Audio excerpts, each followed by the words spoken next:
Oh,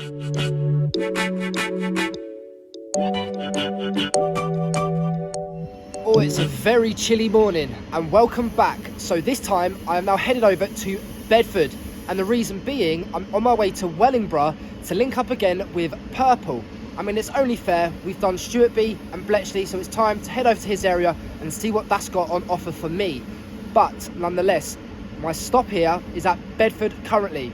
So it'll be rude not to have a little look around and get another episode in for you guys. So welcome back to Down the Line.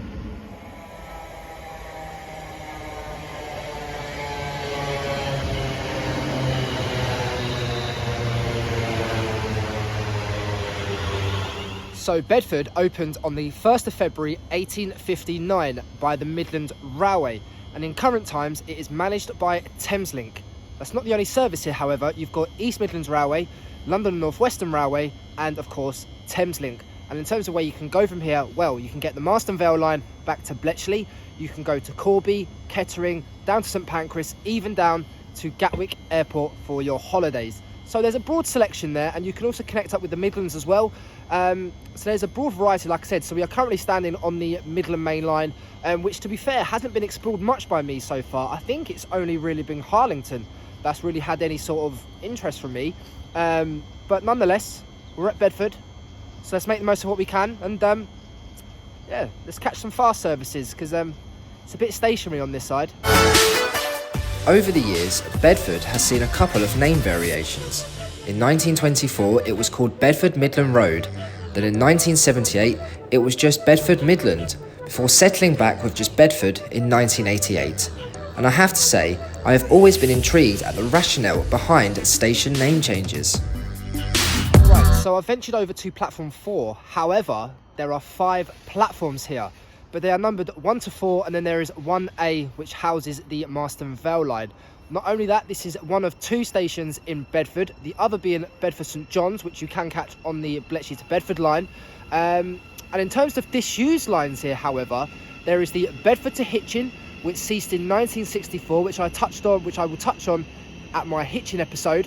And also there is the Bedford to Northampton line, which closed to passengers in 1962.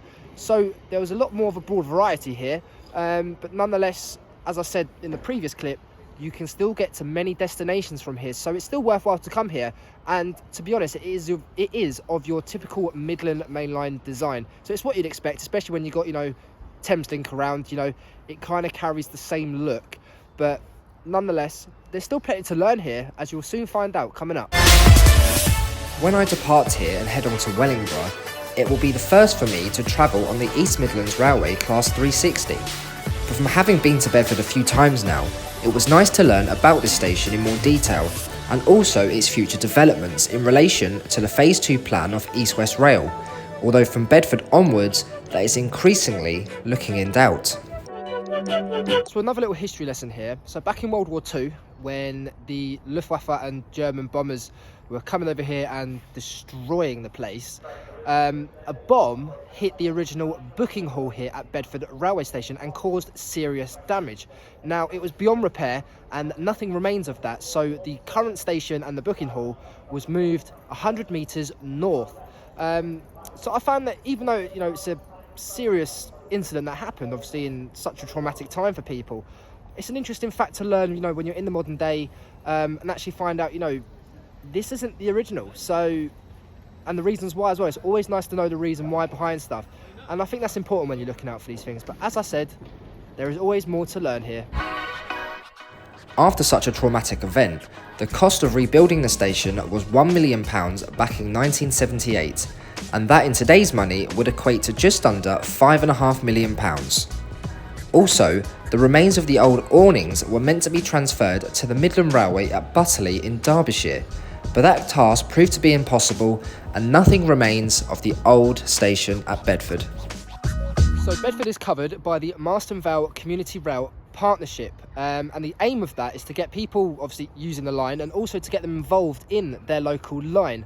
Now, if anyone from that partnership is watching, I'm from Bletchley Railway Station, which is obviously on the Marston Vale, so it would be nice just for you to get in touch and actually get involved with that a bit more. It would be nice to explore more in detail of what you guys actually get up to.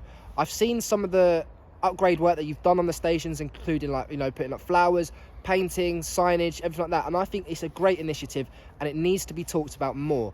But, you know, like I said, get in touch, please do. It'll be nice to actually find out what you guys do.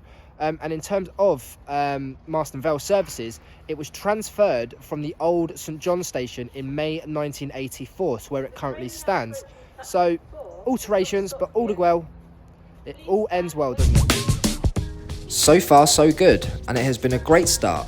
But now I am very much looking forward to linking up with Purple to enjoy a massive history lesson on this local area in Wellingborough and Finedon, and I can't wait for you to see it as well. Right then, so that's my time at Bedford all done and dusted, so it's time to get onto the next train and head on to Wellingborough, where I'm going to meet Purple. So from there, we've got a station episode, and he's going to show me around Finedon, which I'm extremely excited about. So I don't know what I'm going to come across, but we're both going along for the adventure. But nonetheless, let's hit it on, and I'll see you next time at Wellingborough. Thought I was to say down the line there, didn't you?